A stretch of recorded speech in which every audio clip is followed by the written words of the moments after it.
association qui existe depuis 20 ans, une association marseillaise qui met en œuvre des ateliers de peinture de rue dans les quartiers, dans les banlieues. Ce qu'on a souhaité faire, c'est s'appuyer sur des structures locales qui pourraient être intéressées par la démarche et on fait ce qu'on appelle une transmission de savoir-faire, c'est-à-dire qu'on va accompagner ces structures locales pendant 2 ans, travailler avec eux à mettre en place l'atelier de peinture, que ça prenne bien au niveau des habitants, trouver des partenaires qui soient intéressés par le projet et qui soient prêts notamment à financer la présence de l'artiste et des différents acteurs. Et là, qu'est-ce que c'est là? Une voiture. Ah, mais bien sûr, voilà la roue. Et oui. La développeuse sociale sur le quartier, de Batigère sur le quartier, trouvait intéressant de pouvoir monter une action justement sur le quartier Rougemont, avec un premier essai pendant les grandes vacances là, cette année, donc 2010.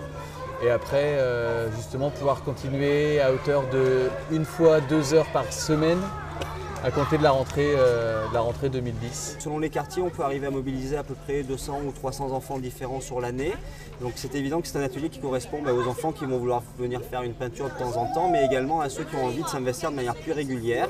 Et donc très concrètement, chaque semaine, on a on va dire une vingtaine d'enfants qui sont présents à quasiment tous les ateliers. C'est une démarche magnifique parce qu'elle permet à tous les enfants de se retrouver pour faire des choses ludiques. C'est libre, chaque enfant a la possibilité de venir, de repartir, de se découvrir les uns les autres d'une autre manière. La visée de l'association Art et Développement, c'est de faciliter l'accès à l'art et de permettre la rencontre entre les artistes et les habitants des quartiers, parce que souvent ils sont un petit peu tenus à l'écart du milieu culturel. J'ai commencé à développer chez eux, à rechercher la perspective, des notions de plan, des notions, les couleurs, déjà là on commence à travailler les mélanges de couleurs rouge et jaune, ça va faire du orange et on met une toute petite pointe de noir, voilà, très bien. En point positif, c'est que ça faisait depuis 1 an que nous on prend contact avec les parents, les enfants et là on a réussi enfin à avoir certains parents qui sont descendus à l'accueil de la maison de quartier, qui ont inscrit leurs enfants. Ils les font participer à des animations avec inscription obligatoire. Faire de la peinture, c'est pas très courant. Et moi, je trouvais que c'était pas mal pour permettre aux enfants de s'exprimer. Souvent, à travers les dessins, et on est souvent surpris. Et là, c'est l'Égypte parce que j'aime beaucoup le pays d'Égypte, avec les pyramides et les momies. Notre projet, je dirais, au-delà d'être un projet culturel, est un projet social. Et je pense que c'est ça qui a intéressé la Fondation Batigère, du fait notamment d'avoir un patrimoine ici. Et je pense que l'originalité du projet a fait qu'ils ont eu envie de nous soutenir. Cette fondation, elle est indispensable.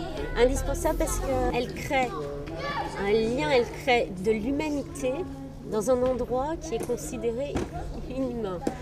Et la Fondation Batigère apporte du positif à cette vision. Et ici, on a beaucoup de chance que c'est la Fondation Batigère qui a pris en compte l'ensemble du financement du projet pour cette première année. Donc là, on est très clairement sur des financements de la Fondation et sans la Fondation, ce projet n'aurait jamais vu le jour. Donc c'est assez rare pour être souligné en fait. Avec